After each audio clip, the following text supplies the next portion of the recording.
Good evening, everyone. What a beautiful crowd and what a great occasion. As you've heard, I'm Tracy Townsend, so it's great to say good evening to you. I hope that after this evening, you will wake up tomorrow and say good morning with me. You have a choice of 4:25, 5, or 6. For Wake Up C Bus, I would be definitely glad to welcome you into that fun and zaniness. So welcome again to the King Arts Complex 15th Annual Legends and Legacies Award Ceremony, honoring Dr. Melissa Gilliam, Dr. Melissa Shivers, and Mr. Gene Smith. Can we just pause and give them a round of applause? Because I know you know how fabulous they are. In fact, I looked at all of them and said, wait, haven't we done this already? So tonight will be great.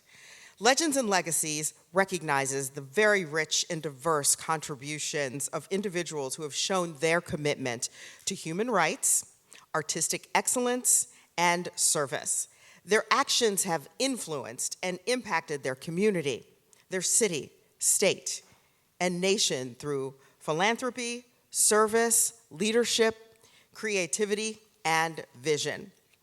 Throughout this evening, you are going to learn more about their storied careers, and it's really going to be obvious why they were selected as the 2022 Legends and Legacies honorees.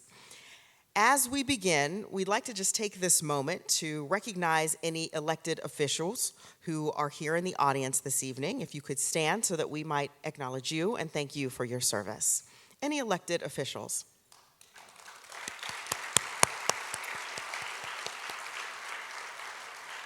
Again, thank you for your service. Dr. Martin Luther King Jr. spoke these words with regard to educators. The function of education is to teach one to think intensively and to think critically. Intelligence plus character. That is the goal of education.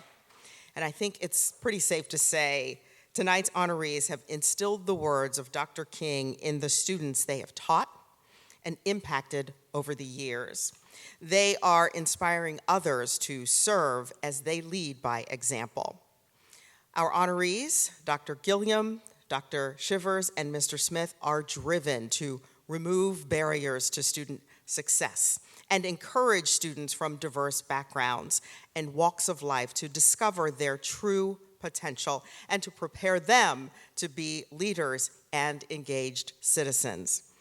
And as a news person, I can tell you I am always here for an engaged citizen. So let's hear it for that. Please join me right now in welcoming to the stage Ms. Alicia Brose, who's the chairwoman of the King Arts Complex Board of Trustees. Let's give her a warm round of applause.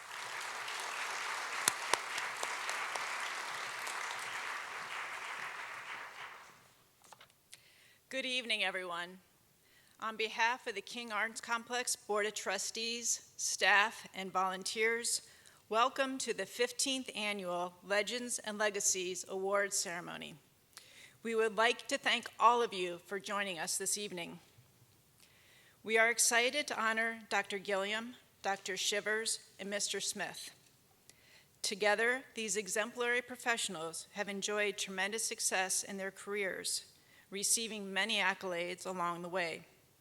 As you will see, their shared passion is serving young people and providing opportunities all over the Ohio State University campus, all for students to succeed. Before we begin the recognition of our 3 distinguished honorees, we wish to thank our sponsors.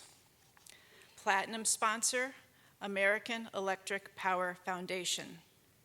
Diamond sponsors, Covelli Enterprises, Honda. Park National Bank, PNC Bank, and Voorhees, Sater, Seymour, and Pease. Media sponsor, Columbus Business First.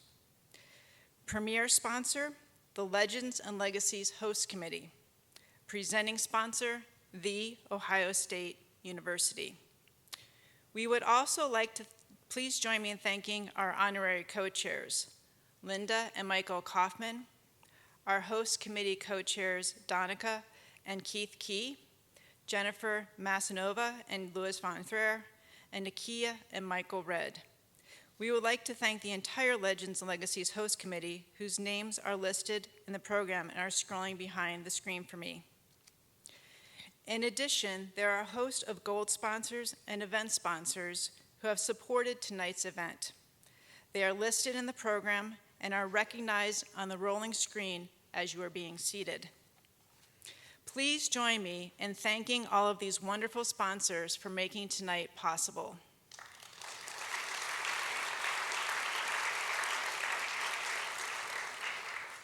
Before we bring our honorees and moderator to the stage, please welcome back to the stage our host for the evening, Tracy Townsend.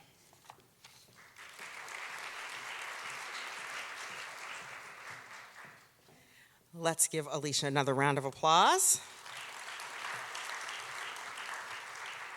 And before we go any further, we'd like to have you direct your attention to the screen. There are some people who would like to recognize our honorees. Enjoy.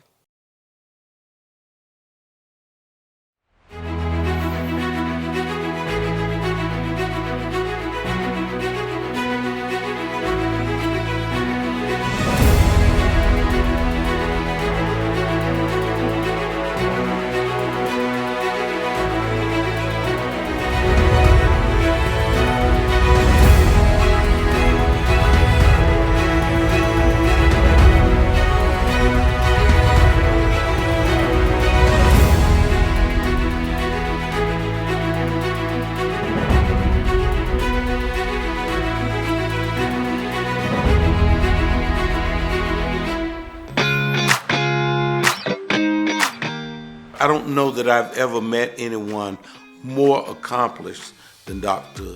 Gilliam. Dr. Gilliam doesn't go to solve every single problem on her own. But as a creative leader, she brings people who can help her to advance that as a team. Melissa Gilliam is an extraordinary intellectual. She's the kind of person that you read about, but you say to yourself, no one this talented really exists. No one this accomplished truly exists.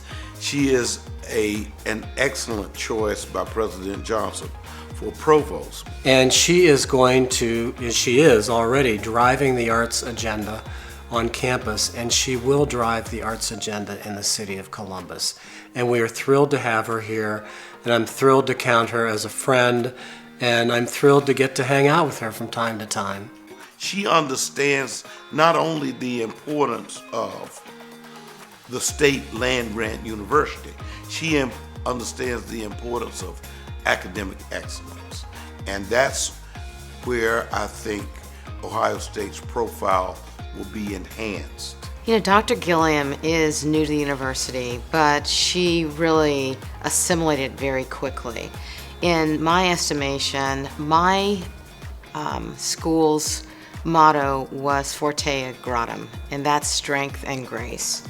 And Dr. Gilliam really is a woman who is a woman of strength, of quiet strength, and of grace. The arts in Columbus have a new best friend in Dr. Melissa Gilliam. She grew up steeped in the arts. She comes from very rich arts stock, which is important. In terms of diversity and inclusion, that is what she is all about. You're seeing it in the hires that she makes, the committees that she sets up, the priorities that she has set for the university overall, and particularly in the arts. This is quite an honor for her to achieve this early on in her career. I mean, we've only had her for a year, and I can't even begin to imagine what's next coming from her. So I'm thrilled that this is happening for her. I'm thrilled that she's being recognized early in her journey here in Columbus, and the best is yet to come. I think one of the things that is so extraordinary about Melissa is that not only did she go to medical school and started a practice, she moved over to administration, and she was able to do that with excellence at the University of Chicago. I am sure she is thrilled to be at Ohio State and in Columbus. And one of the things about Melissa is that she has, the methodology of medicine, but she also has the creativity of an artist. I am enormously proud of my daughter, Dr. Melissa Gilliam. She is a quiet influence and a quiet storm. Every interaction she has, she's being analytical and thoughtful as far as making her assessment, because that comes from her background. She's using both her right brain and her left brain, and looking at the world critically and how she can make an impact on not only the university, Ohio State University, but also to the community at large.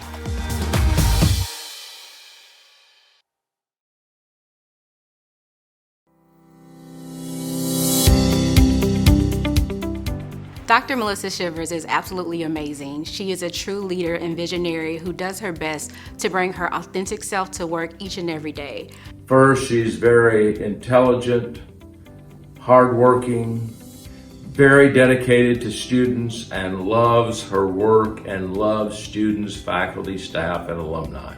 It was my job in the association to be on the lookout for people, to get them involved, particularly young professionals.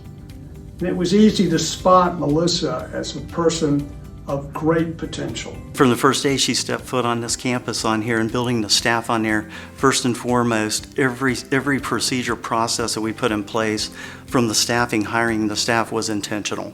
And I think that differentiates itself from the talk on there. She actually delivers. Dr. Shivers is the real deal. What she says is what she means. She's kind and direct. She's authentic and super smart. Doc is not just connected to student leadership, but really more thoughtful about students in a holistic way, and diving deep and understanding the different populations that we serve and how we best serve them. Dr. Shivers is extraordinary, and she's authentic. She says what she believes what she says. She's direct, she's candid, she has a wicked laugh. You've got to hear it for yourself.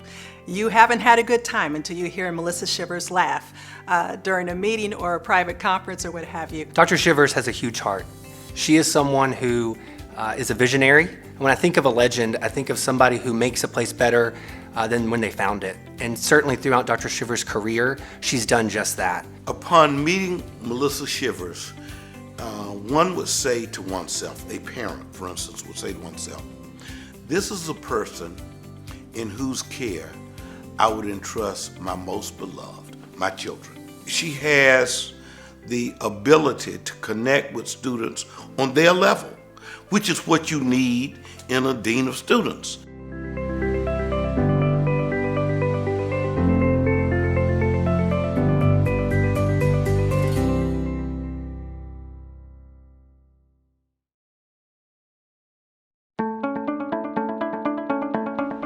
Gene is, in his sphere of influence in athletics, he is the smartest guy in the room. He is that proverbial smartest guy in the room. The thing that makes Gene unique is his ability to be demanding, yet he has a tremendous amount of compassion. And that's hard to do, to find that balance. But he does it very eloquently. He makes connections with people. It also holds them to high standards. He's a servant leader, loves people, loves sports, loves business, and is excellent in uplifting other folks. I think he's the best damn athletic director in the land. It would be hard for me to imagine a better athletic director anywhere in the country. But I want to say this about Gene. Gene's more than that. Gene is a leader among leaders. And I just think that Ohio State and our community is so fortunate to have him along with his wife Sheila here. They're very special people. He has really empowered these student athletes to understand the importance of what they do and the importance of the hard work they put in and what they get out of it. And that's a legacy that, again, is beyond what a normal athletic director would do. And I think what really makes Gene special is his humanistic approach. You know, he cares about people. He cares about all of us as coaches. He cares about the student athlete, and he cares about our families. You know, and that's something that I think is very unique in an administrator. And the fact that he works side by side with President Johnson, and he's very effective of integrating both academics and athletics as we are trying to look at the student athlete and that holistic approach. Who better than someone who having boots on the ground that can be, on both sides of that? Well, he's the GOAT. He's the GOAT of ADs. And it's that simple. He's had a huge impact on our university here at The Ohio State University, and also in college football, college sports in general. He's been progressive, he's been innovative, and all of that he's done. And so it's been really fun to watch him, specifically here at Ohio State over the last 18, 20 years. Gene is a person who truly deserves this recognition because, indeed, he's a legend already. And he certainly has created an outstanding legacy as the athletic director of the university for 18 years. But he also serves on the president's cabinet, which shows that he's the type of leader that provides excellent advice and counsel. And he's been a trusted advisor to at least 4 university presidents. There's a lot of people that come at Gene. There's a lot on his plate. And he's changed a lot of people's lives. He's made such an impact on the city of Columbus, the state of Ohio, college football and college athletics across the country, but most importantly, Ohio State. He makes time.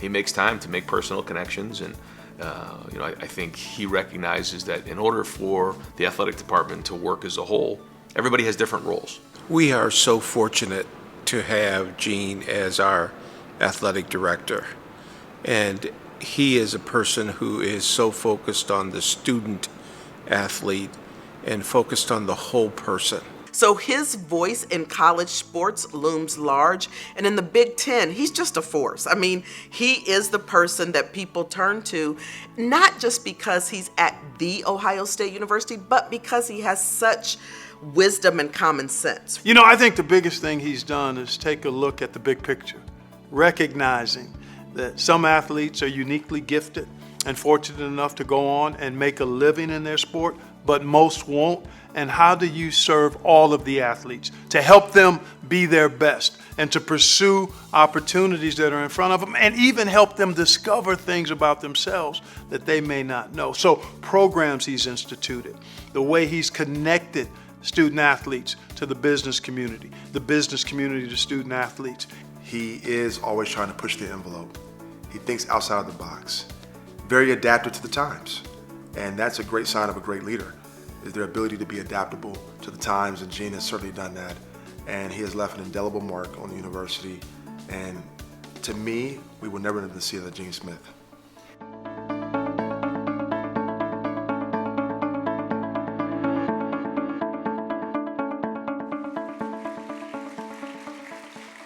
Well, that was terrific. A terrific tribute to the honorees, very inspiring, and our thanks to everyone who was involved in putting together that video. And wow, how wonderful to hear the testimonies, what people really think of you in front of your face. That's great. And it's actually why we are honoring these remarkable professionals. They are etching their journeys onto the pages of history. So now we're going to present to you our 2022 Legends and Legacies honorees. They're going to join us here on the stage. Please welcome Mr. Gene Smith,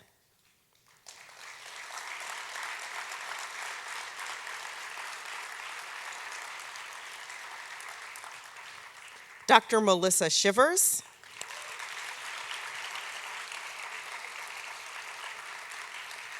Dr. Melissa Gilliam,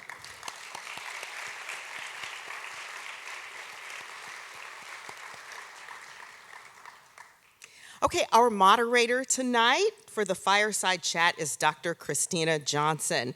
She is the 16th president of The Ohio State University. Dr. Johnson has published nearly 150 referenced papers and proceedings and holds more than 100 U.S. and international patents. Along with the John Fritz Medal, her awards include the Dennis Gabor Prize for Creativity and Innovation in Modern Optics, the Society of Women Engineers Lifetime Achievement Award, and the Woman of Vision Award for Leadership, by the Anita Borg Institute for Women in Technology. Please give a warm welcome for my president, Dr. Christina Johnson.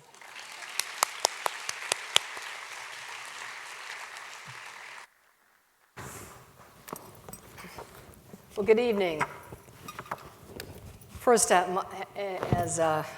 as was said, I'm Christina Johnson, the 16th president of the Ohio State University, and it's my absolute pleasure to honor these outstanding colleagues tonight.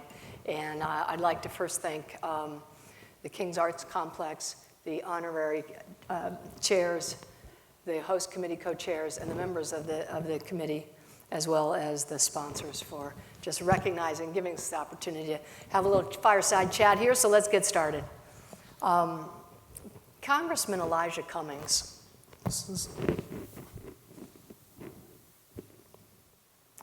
Congressman Elijah Cummings once talked about critical junctures, and critical junctures being times in your life where it changes the course of where you're going. And so I'm going to ask each of you to start out and tell us a little bit about growing up. We'll start with Jean. A critical juncture or something that changed your life, sent you in the direction to be the person that you are here that we're honoring today, our legends and legacies. Thank you, Dr. Johnson. Well, I got to be an IT guy too, huh?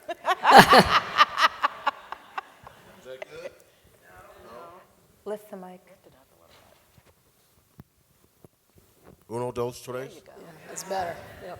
There you go. Watch it, okay? So, I was blessed to have two great parents and born and raised in Cleveland, Ohio. And I think a turning point in my life was I went to public schools all my life up through the 8th grade.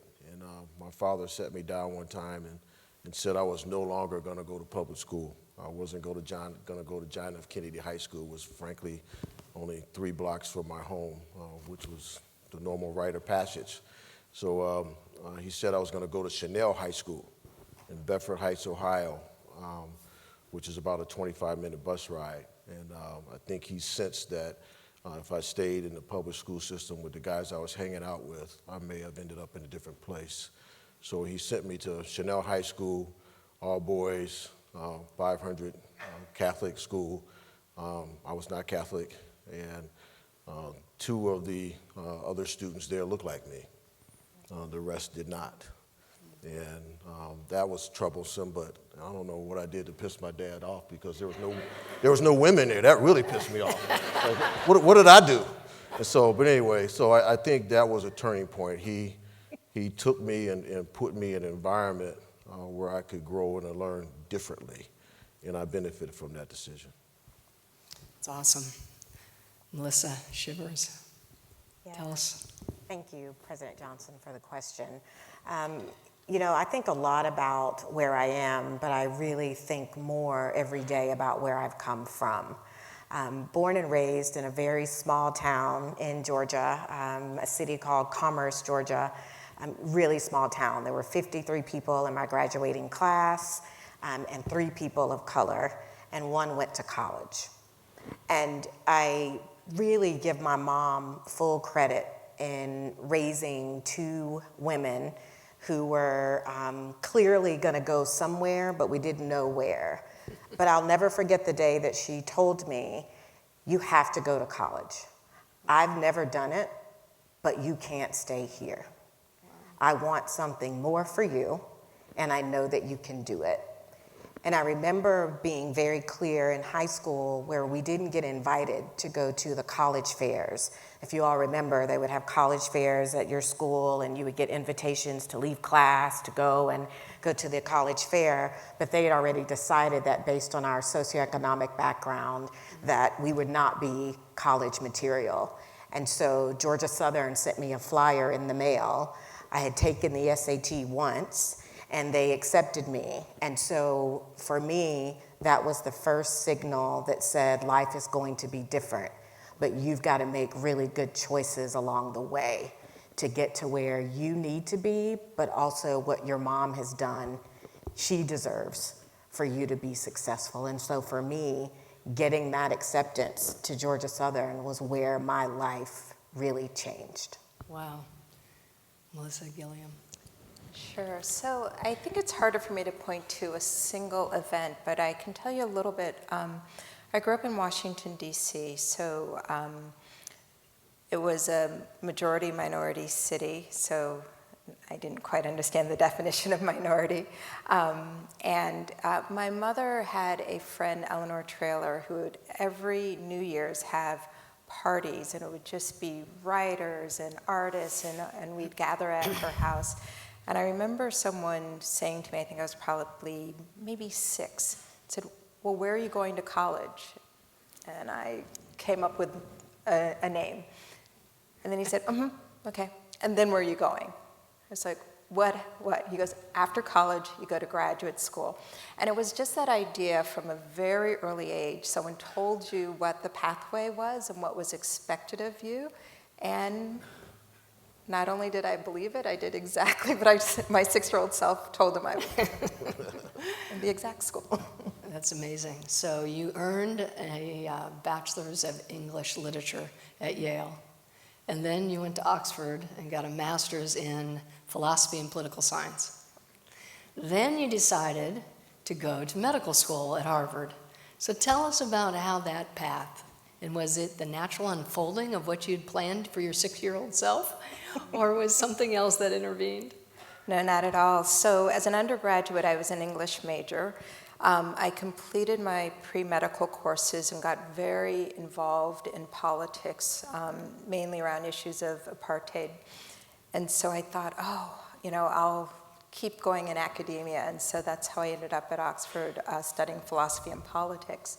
And I was about 1 year in, and I was surrounded by books. And I said, this isn't practical enough. It's not impactful enough.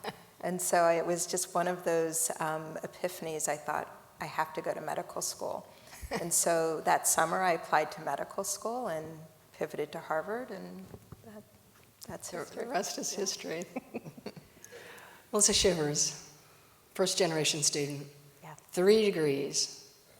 Tell us a little bit about going to Southern universities as a first-generation student.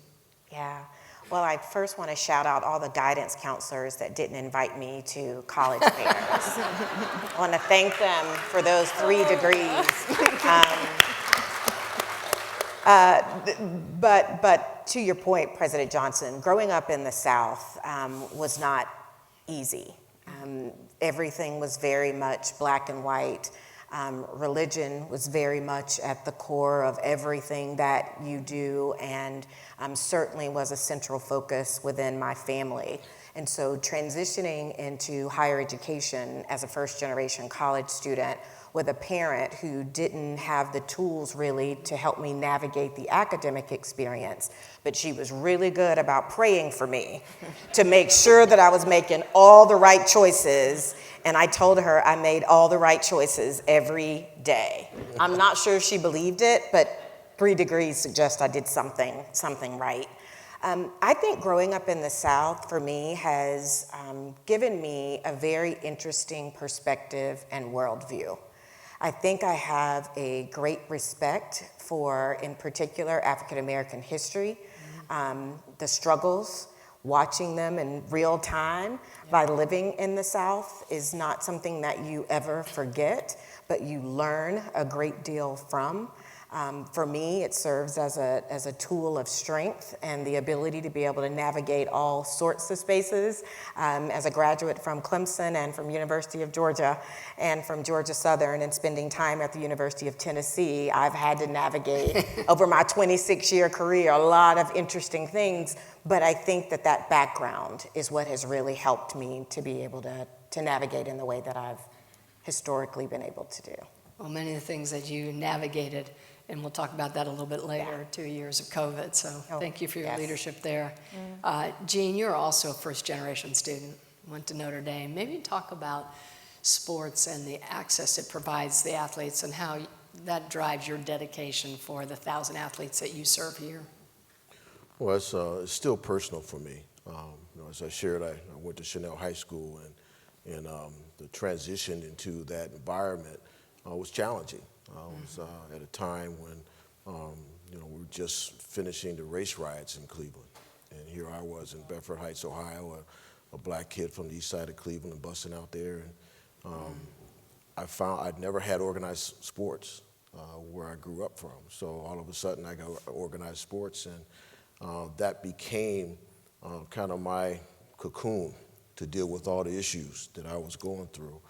And I'll never forget it. One time after practice, I always had to catch the bus out in front of the school, and Bedford Heights High School was right across the street. And so the cars would come out, and I had to live through everything that they would say, coming from Bedford Heights Public School, as I stood there waiting for my bus. Then all of a sudden, one day it stopped. And I didn't understand why. And about 3 days in, I looked behind me, and my teammates didn't leave. They were still in their cars. Oh. And normally they would go the other way, out the back of the high school. And my guys that I played football with at Chanel at the time, I didn't understand that. There were some badasses now. And the kids across the street knew that. And so sports personally had an impact on me. Mm-hmm. And I've carried that with me for all my life. And I want the student athlete that I'm blessed to serve to make sure that they understand the benefits of being a part of a group, the group dynamics, the lessons learned. And I don't want to go through all that, but it comes from my personal experiences. And at Chanel and at Notre Dame and all the different things that I learned about people and the relationships established, I want our student athletes to have the same opportunity. So it drives me every day.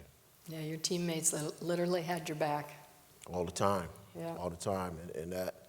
And that's something I'll never forget. And so it's my passion to make sure that our student athletes create the chemistry and the camaraderie. And now we got to have talent because we like to win. That must be clear. We got to have some talent. But Chris and Ryan are here, so they know that better than I do. But at the end of the day, that chemistry, that camaraderie, that togetherness, that appreciation, respect for one another, that's hard to create.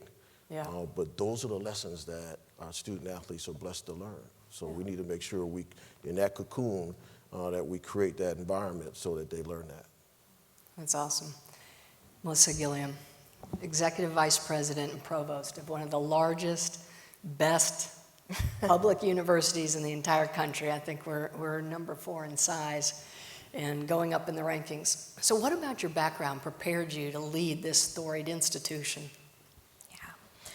So first of all, I have just been blessed to have an amazing education, and so I am genuinely curious about everything. So when I am reading a tenure packet or visiting a faculty member or going to a lab, they just have to cut me off after a while because I'm just interested and ask so many questions.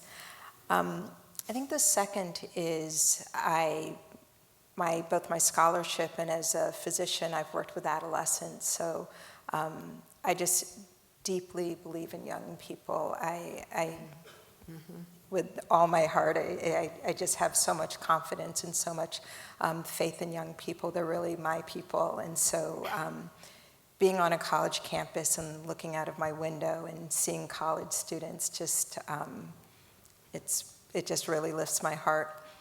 I think the other is when you train as a physician, and especially in a surgical field, it's just brutal. So you can pretty much withstand anything, right? You know how to be sleepless, you know how to work hard, you know how to stand in an operating room for hours on end. So if something requires hard work, I'm like, I got you, I can do hard work. And then I think the last is, you're doing this for something that preceded you. So, I have so many ancestors that were blood related and not blood related. So many people who just enabled me to do what I do. And so, you don't let the day-to-day get in your way. You're looking and thinking about something much bigger and much greater. So I think it's those things coming from a tremendous family, tremendous communities, and just feeling grateful for everything I get to do. And you get to do a lot. It's a lot. Provost is probably one of the most difficult positions on campus, but speaking of another challenging position, Melissa Shivers, you came from the University of Tennessee and then University of Iowa. Now you oversee 35 departments, including all the dining, all the room and board. Tell us what in your backgrounds prepared you for this, because you do such a great job. Yeah, thanks, President Johnson. You know, I'm going to always attribute who I am and why I am to my mom. She is such an inspiration to me as someone who was able to work 3 jobs to take care of 2 young girls, and her whole heart's desire was just to see us be successful. And so now walking into my 26th year of working in higher ed and specifically student affairs, I believe that my calling and my heart work is to support students. Without people at my undergraduate institution at the University of Georgia and at Clemson really focusing on me, supporting me, advocating for me, giving me confidence when I didn't have it, I don't know that I would be sitting here in front of you all today. So I believe that my job is to give that back to the 65,000 students that I get the chance and the gift of being able to work with every day. For me to sit down with that student who has said, I don't know that I'm going to make it next semester because I don't have food to eat or I don't have money for rent. My job is to help them figure that out so that they can realize their dreams in the same way that my mom provided me space to realize mine. So if you ask me anything about why I do what I do, it's strictly to make people's lives better, not always easier, but at least providing them pathways and support to get done the things that they want to get done. Tremendous. Thank you. Jean, you were a freshman at Notre Dame in '73. You won the disputed national championship. No, the AP national championship. That's true, right? You did. At least that's what it says on your Wikipedia page. In 77, in 1977, you become a graduate assistant. You win the undisputed national championship. Your life's on a roll. And then you decide to go work for IBM in sales, right? Yeah. And then you come back to Eastern Michigan, and then you go to Arizona State? Iowa State. Iowa State, then Arizona State, and then we're fortunate to have you come here. Thank you. So was that your game plan from the beginning? I mean, how did you end up going to IBM and then coming back? Tell us a little bit about that. You know, my degree was in business administration, and I aspired to go back and work with my dad. He was an electrician in Cleveland, and so my aspiration was to go back and work with him. And then I was asked to stay on to be a graduate assistant, and I asked Dan Devine, the head coach, what's that mean? So anyway, I unlike these accomplished women in higher education, I have 12 credit hours towards my master's. I ain't going back. Hey. You know, so after my first semester as a graduate assistant, Dan Devine offered me a full-time job because one of the assistant coaches left, so I coached full-time there. Then when he retired, Jerry Faust came in and didn't hire the staff back, so I went to work for IBM. Going to IBM in 1981 through their training program was equivalent to getting your MBA. Yeah. And so I sold computers, which was like stealing candy from a baby, to be quite honest. In the 80s, I mean, think about it. Yeah, right. And so anyway, then the position coach I played for at Notre Dame had become the athletic director at Eastern Michigan University. And he had a position open, associate athletic director position. He wanted someone with business background, someone that knew football, and someone he could trust. And so Paul Schultz, I owe my career to him because he convinced me to leave IBM and go to Eastern Michigan University, work for him. He taught me the business. He ultimately retired. They promoted me. and I found my path, and I'm divorced and single at the time, and had the blessing to meet Sheila, my wife, who was the Senior Associate Athletic Director at UNLV at the time. And I think the greatest thing I've ever accomplished in my life, I went from Eastern Michigan to Iowa State University, which is in Ames, Iowa, about 25,000 people in the community, 25,000 people at the school, and probably 0.0005 looked like me. But I was able to convince Sheila to leave Vegas and come to Ames, Iowa. Coach Holtman, Coach Day, what do you think about that recruiting? I know, that's it. But anyway, so, I didn't plan any of that. And so I feel fortunate that I had people along the way that reached back, and like Paul Schultz did. That was truly a relationship thing, and I owe my career to him reaching back and providing me an opportunity to come work for him, and him teaching me the business, and then ultimately got me started on the path. So it was a blessing. That's fantastic. Melissa Shivers, you've often said that you have a great passion, and I know that, for removing barriers to student and staff success. But I want to go back to what you said about your mother. What did she say when you told her that you were going to a place where you'd have 65,000 kids to nurture and to look after?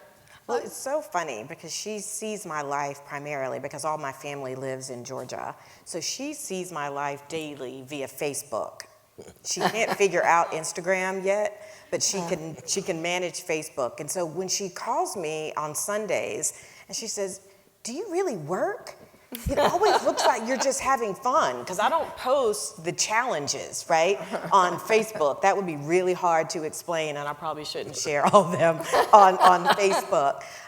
But for me, I think she's amazed that I have this responsibility. Yeah. She's amazed that I can still smile with the responsibility. And quite frankly, she was as concerned as I was. I had just arrived here, President Johnson, shortly before you. And my first real task was to talk to, at that time, President Drake about COVID and what we should do in March of 2020.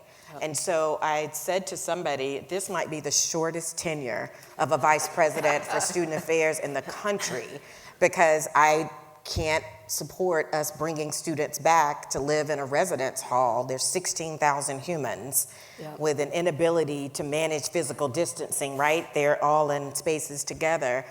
And she asked me, "Are they gonna let you work there after you just told them they can't come back? How are you gonna get paid?" Right, in her head, how are you gonna pay the bills because you're not coming back here? There's all these things, but I think she watches and she hears me talk about the work that I get to do. And she has said to me, "I'm amazed, and I can't believe that I have a daughter like you doing what you do." And for me, that's what this is all about. Yeah. She gave everything so that I could be sitting here on this stage. And so she's proud, shocked, amazed, as somebody who we didn't know what I was going to do. I was supposed to be I was a communication arts broadcast journalism major. So I worked in television for a year in sportscasting. And so my goal was to work at ESPN, at SportsCenter, sitting alongside Stuart Scott. This is not it, but I did get Gene Smith to sit alongside, which is kind of fun. But that was the goal. But it's, you pivot. In lives like this and times like this, you figure out how to make things work. And I couldn't be luckier to be able to do what I do every day. Well, a testimony to that is there is a employee of the King's Art Complex here. Anna, I hope you don't mind if I give you a shout out, who we both met tonight. She lost her parents as a senior, came to The Ohio State University, graduated in the spring of 2021, and attributes her being here because of you and the way you handled COVID. And definitely.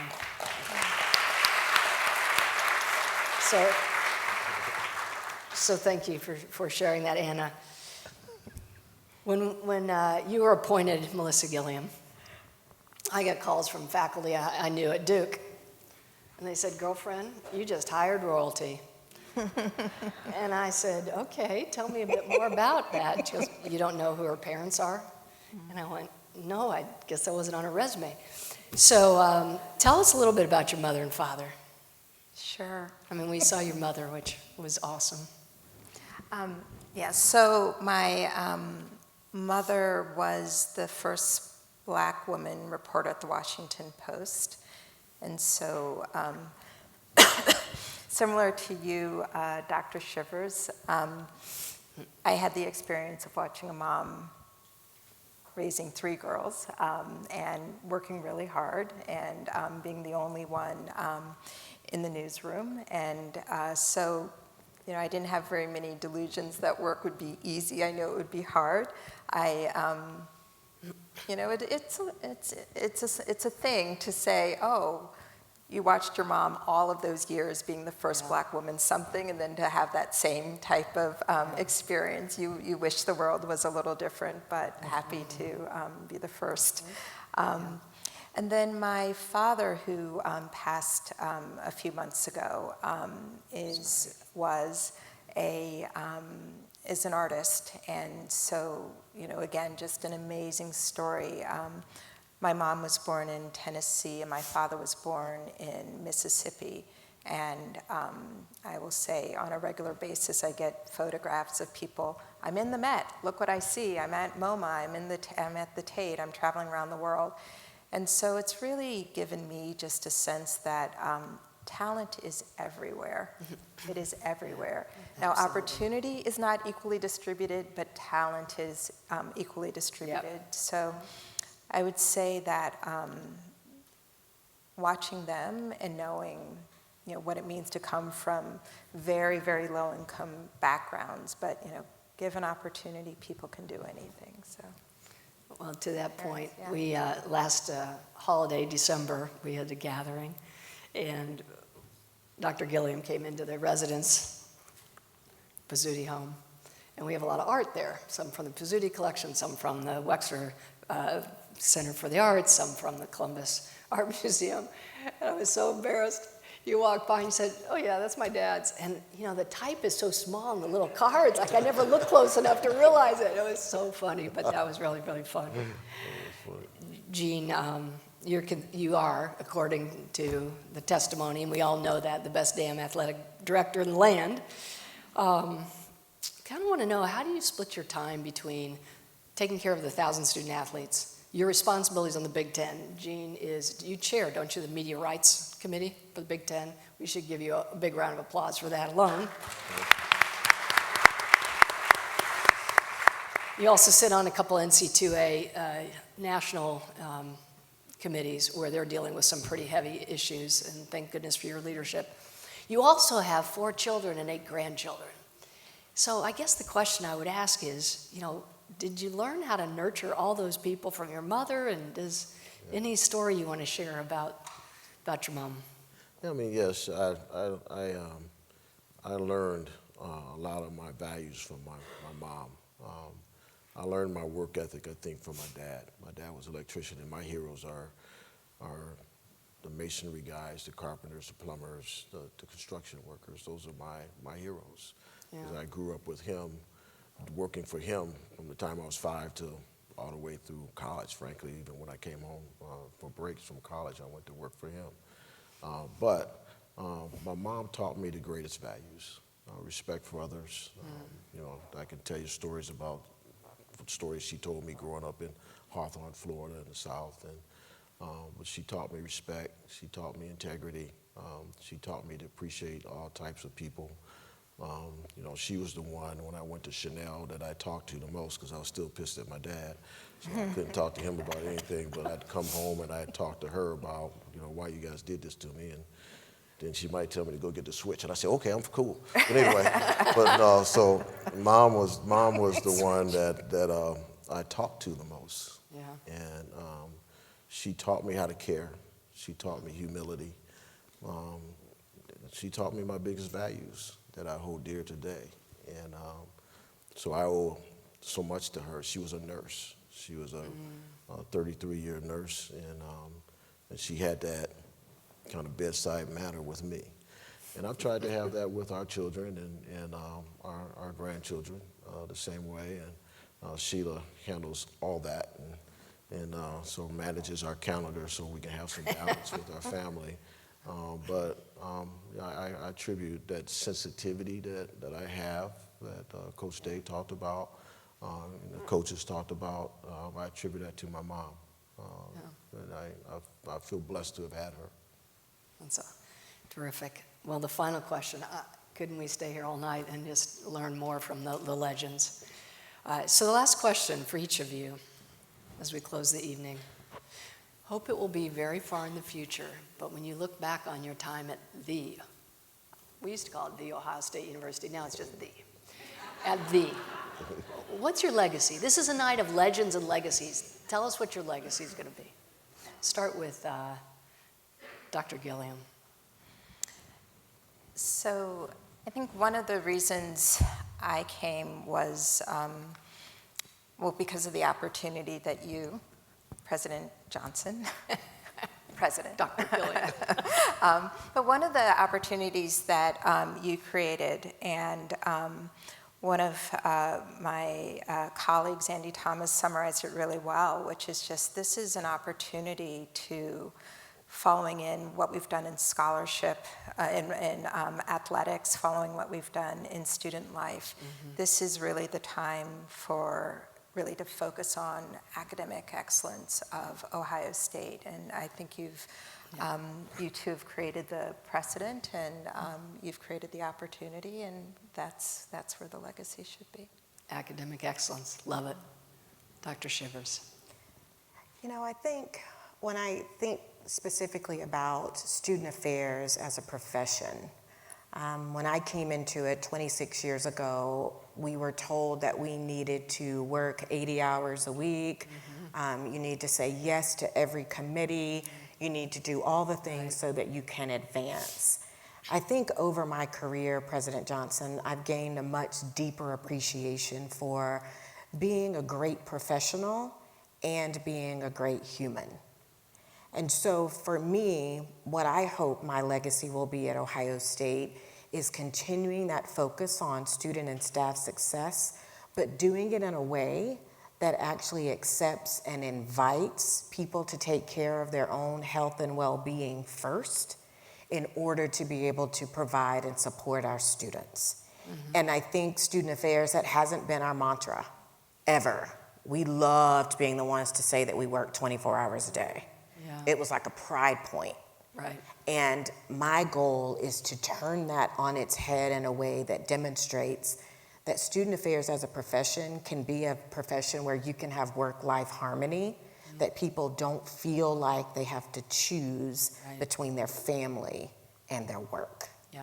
And I know we can get there, and I have a great team at Ohio State who has bought completely into that, thank goodness. That's what I hope I can leave, not just at Ohio State, but for student affairs as a profession. Yeah, and many of those outstanding members are here tonight. They I are. want to give you a shout out because we... Hi, Kelly. Hi, Carla. One of the things that you accomplish, and is something that we all have great pride in, is on Saturday we had the ribbon cutting for the National Panhellenic Council Plaza, and that was really special. And to see 1,000 people signed up to come back for homecoming weekend, many of which may not have felt as connected to our university. So you walk the talk with regard to connecting and taking care of the students and has become alumni. Thank you. Athletic Director Smith, the final word. I think for me is making sure that the focus on, and it was said earlier, so the holistic development of the student athlete.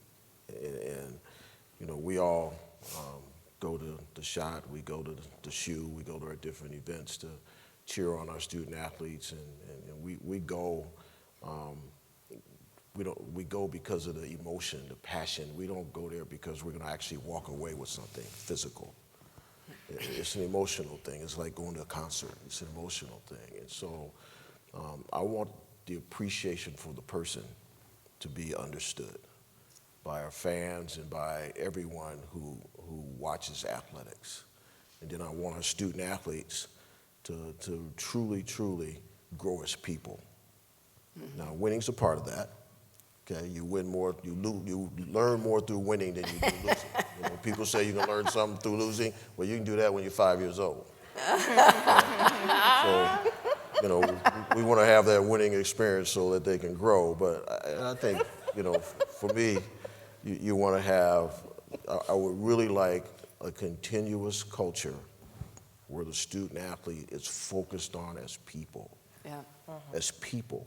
And I can go back into so many years and talk about so many young people, and that's what's important to me. Yeah.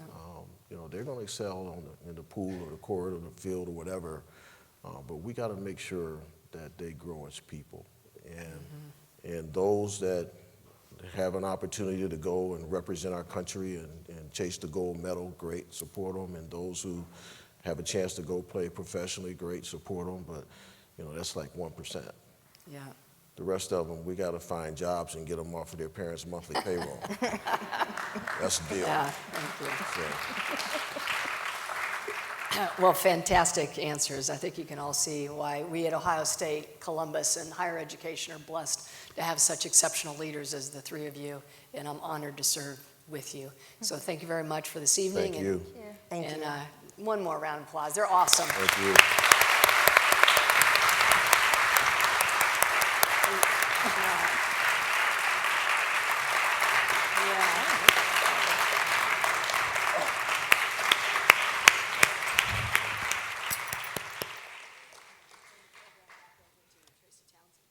We hope that you have enjoyed this conversation. As they say on the commercial, but wait, there's more.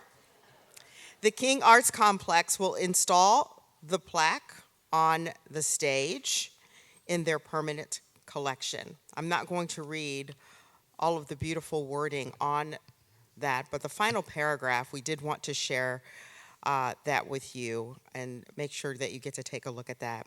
But thank you to Melissa and Jean. I feel like that I should sing that, but you guys, this was fantastic. I felt like I should call your office and maybe I could have coffee with you. Not an interview, it would be off the record. It would be a really good conversation. You could come too. President could come too. All right, they are all exceptional leaders, and you have extraordinary achievements and just such a point of pride for your families, the Ohio State University, our city, our state, and really this country. One more round of applause for our honorees.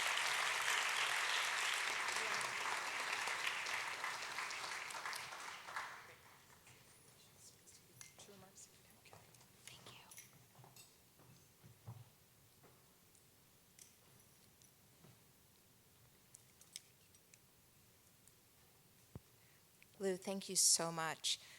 I am so honored to have the position I have at The Ohio State, but even more so to have been welcomed not only to a university, but also to a city.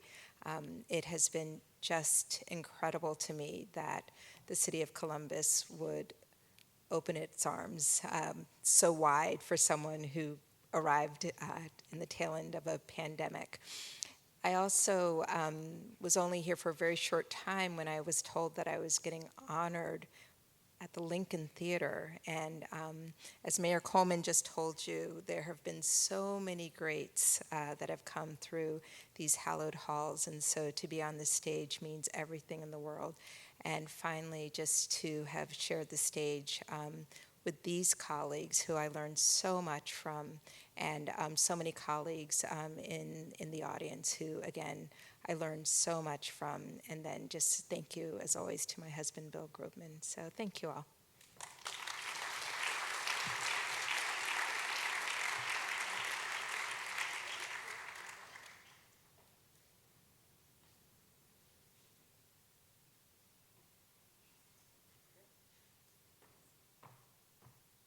Back. I think we might be short a couple co-chairs, or honorary co-chairs tonight, so we'll just keep going. Melissa Shivers, it's been fabulous to get to know you as well. I'm a trustee at Ohio State in addition to running Battelle, and we've gotten to hang out at a football game or two, and I have gotten to hear that infectious laugh, and when watching you in action through COVID and everything else, and you're such a remarkable leader. Still lucky to have you here, and congratulations.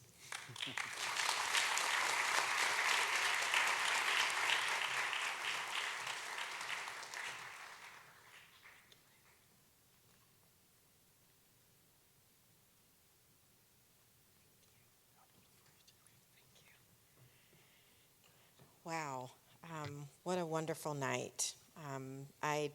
I'm sort of at a loss for words. My team knows that they always try to give me scripts, and then they get really upset because I don't use them. So tonight won't be any different. Sorry.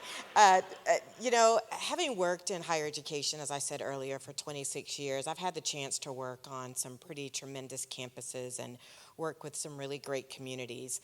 But by far, Ohio State is incredibly special. I have never felt more embraced and welcomed by a community. I've never felt more empowered and engaged in the work that I get to do every day and with the colleagues that I get to do that work with. I continue to be reminded every day of why I'm here, the importance of the work that we get to do, but I'm reminded of that primarily by my family. My family, again, as I said, lives in Georgia, and while they cannot be here with me tonight, my favorite humans in the world, Jared and Jordan, 14 and 17, I hope I can make them be Buckeyes.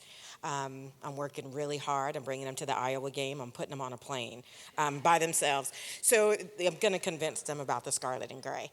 But I also just, again, want to thank my mom. I am incredibly humbled to have received this honor, especially alongside Provost Gilliam and my friend Jean Smith. It's just an honor. President Johnson mentioned earlier about the Mphc Plaza dedication that took place over the weekend. And it was during that dedication when I looked out, and we were right behind the Hale Black Cultural Center, and I looked out and I saw so many alums who were so excited to be back at Ohio State. And so many of them said to me, this is the first time I felt like coming back home. Actually, this is the first time that I've called this home. And you don't know the impact of the work that you do every day. You don't know the impact that an institution like Ohio State can have on the lives of so many. But this weekend, what I experienced was joy, happiness, and feelings of belonging and inclusion. And that was my hope all along as we were developing and thinking about this Plaza, President Johnson. It was just about building community. We have monuments, but they are more than just bricks and mortar. It is about representation and inclusion. And tonight feels much more like exactly the kind of spirit that we have at Ohio State. And so I'm thankful for all of you for being here. I'm so thankful to the board. Thank you, Dimitri, for the opportunity to be engaged with the complex going forward. And certainly I look forward to continuing to serve Columbus and Ohio State for many, many years to come. Thank you all so much.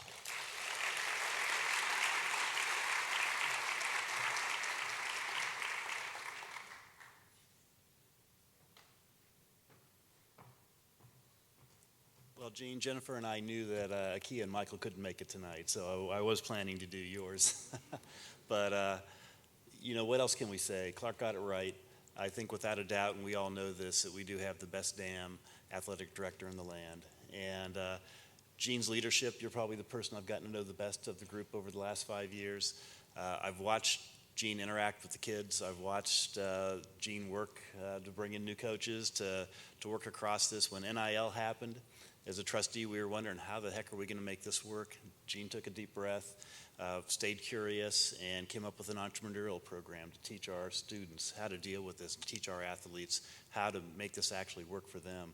And it's been really remarkable to watch that progress so far.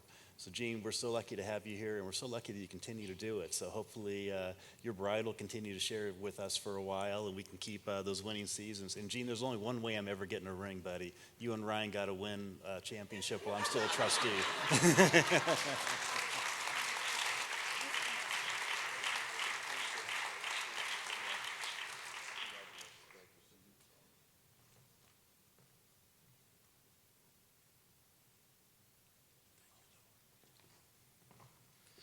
Thank you, Lou, for those kind comments, and thank you, President Johnson, for leading the fireside chat. I want to thank all of you for being here, and particularly thank my cabinet friends. And I have so many friends in this room, I won't get started, but I just want to thank all of you for the opportunity to get to know you, and thank you for this honor tonight.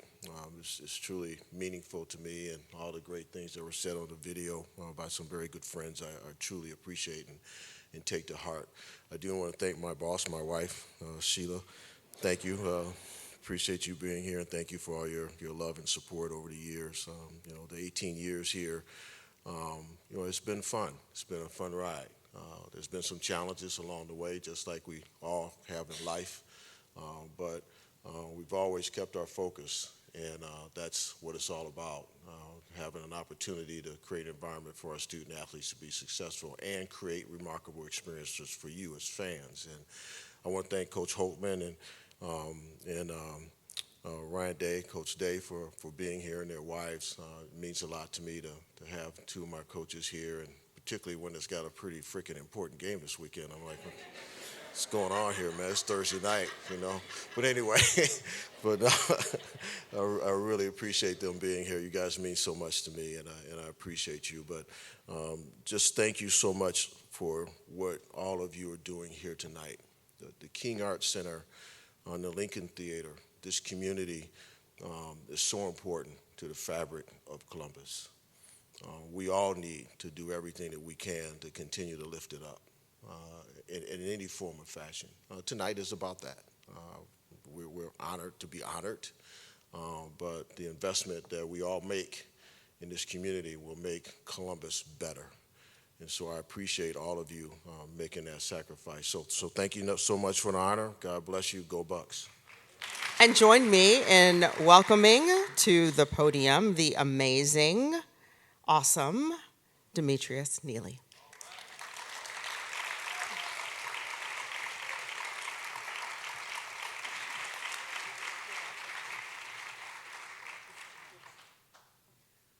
Well, thank you all this evening.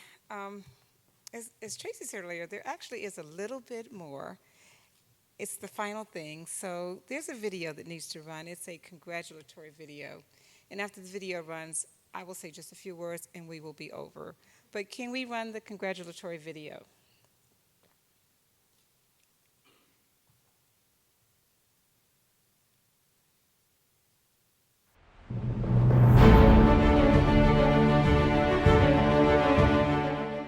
Dr. Gilliam, congratulations on this richly deserved honor. You have impeccable credentials, but more than that, you are humble. You have the personal touch that will serve you well going forward as the provost at Ohio State, as we look forward to you recruiting the best of the best talent, both for the classroom and in our various research labs. Congratulations to Dr. Gilliam as well, an outstanding provost, an outstanding leader in higher education. We are so fortunate to have you as our provost. Thank you for what you're doing to advance the academic reputation of the university. Melissa, I am incredibly happy for you. Congratulations. I look forward to everything that we're going to get to do together. Congratulations, Dr. Gilliam. Congratulations, Melissa. It is such an honor to have met and to work with you, because I know you will make a difference to The Ohio State University as well as to the state of Ohio and the city of Columbus.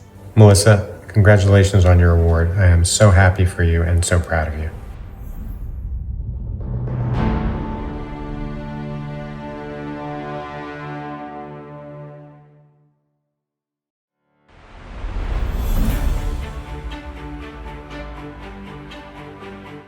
Congratulations, Dr. Shivers. We are so proud of you. From TJ, number 1. Congratulations, Dr. Shivers. You're so deserving of this award, and we are so proud of you. Congratulations, Dr. Shivers, on this award. Much deserved. Huge congratulations, Doc. We are super proud of you. Doc, congratulations. You are so very deserving of this award. Congratulations, Dr. Shivers. So happy and proud for you. Doc, congratulations. You are so deserving, and we're so very proud of you. And thank you for the opportunities that you provide for all of us. You do it every day, and it's your turn to get recognized for a job well done. Congratulations, Doc. You always say it to others, but you are scarlet and great. Melissa, I congratulate you on this prestigious award from the King Arts Center. I know of no person more deserving than you for this award, and I'm very delighted that you and 2 others received it tonight. Dr. Shivers, congratulations on being the recipient of this august award. I can't imagine anyone more well-deserving as a legend and legacy. You have done exceptional work at The Ohio State University in molding the next generation of leaders of not only our local community, but the broader community that The Ohio State University is duty bound to serve. We are so happy that you are here, and we look forward to a long and enduring tenure.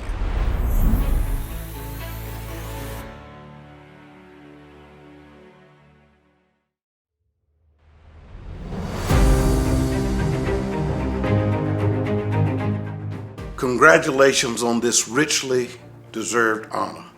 Jean, you have earned this accolade through your commitment to the student athletes at The Ohio State University who have been under your care by preparing them for life after sport and positions of leadership in their respective communities, and by the example that you have set for this next generation of African Americans in showing them how to achieve one's goals the right way, how to lead a purpose-driven life, and equally as importantly, how to become the best versions of themselves, headwinds notwithstanding. Congratulations, my dear friend. Jean, you're the best.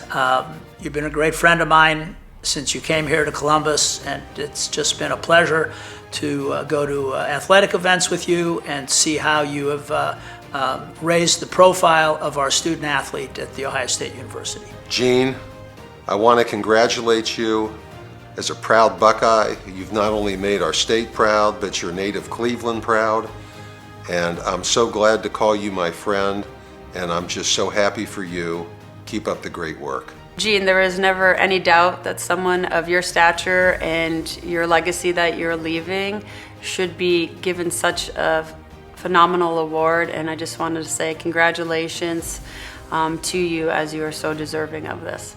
Jean, it's my honor, my privilege to congratulate you on being the recipient of the 2022 King Arts Complex Legacies and Legends Award. Highly deserved. It's my honor, my privilege. Congratulations, sir. Hey, Jean, just want to say congratulations. You are so well deserving of this recognition as a Legends and Legacies honoree being conducted here at the King Arts Complex, man. You've inspired so many, including me. I know we're somewhat peers and friends, share a common hometown in Cleveland, but I tell you, your journey has been remarkable and inspiring and impactful. I am blessed to call you a friend. Much love and respect and appreciation, in addition to congratulations to the best damn athletic director in the land. Jean, congratulations on being a legend and leaving a legacy. I remember when you first came, we were all so excited to welcome you, and you are still that same handsome, vibrant, strong leader you were when you first stepped into the Columbus community. You make me laugh, you are so fun to be around, and I'm just honored to be counted among your friends. Jean, congratulations. No one's more deserving of this award. I can't thank you enough for the impact that you've had on my life and Akia's life over the years. We love you, and again, congratulations. Jean, congratulations on this great award. Just another reason to go another 10 years. So I hope you have a great afternoon, great evening. This is well deserved. Jean, congratulations. You're truly a world-class leader, and we celebrate you today. We didn't want you to go home without that video running. And my good friend Judge Marbley was in it a lot. But I think when you're the chief judge, we let you go. We let you talk because you're the chief judge. But anyway, thank you all for coming tonight. Many thanks to our honorees. I think what I just want to say one thing about them is that you are creating legacies, known and unknown. That's tremendous. There are people you will never know, but you are creating a legacy for them. You're clearing a path, and you're inspiring. And so you're clearing a path for people that you don't even know. Dr. Johnson, same to you. That's pretty inspirational, and we are so proud and happy that you were here tonight and that we could honor you in this way. To the audience, thank you so much for coming tonight. We know you are all investors in the King Arts Complex and investors in this community, investors in the Lincoln Theater. And to the Lincoln Theater, I want to thank them again for allowing us to rent it again this year. When we rent the Lincoln, we win, and the Lincoln wins too. So for us, it's almost turnkey because we're right down the street. And for the Lincoln, they get to make a little bit more money. So it's all good. But thank you. The final thing I'll say is the King Arts Complex, our motto is where dreams come alive. And tonight we invited a lot of young people here because we wanted them to see you and see what the possibilities could be. Because as they say, representation matters. That's used a lot, but it really does matter. So when our kids get to see you, they get to see what the opportunities can be. They get to dream. And so we're just excited about that. If you're leaving us right now, we hope you travel safely home. But if not, if you can stay just for a few minutes for our reception upstairs, I promise you it's going to be a lot of fun. And you can just stay, if you could, and greet our honorees. But if not, I bid you farewell in the words of Buckeye Nation. OH, have a good one.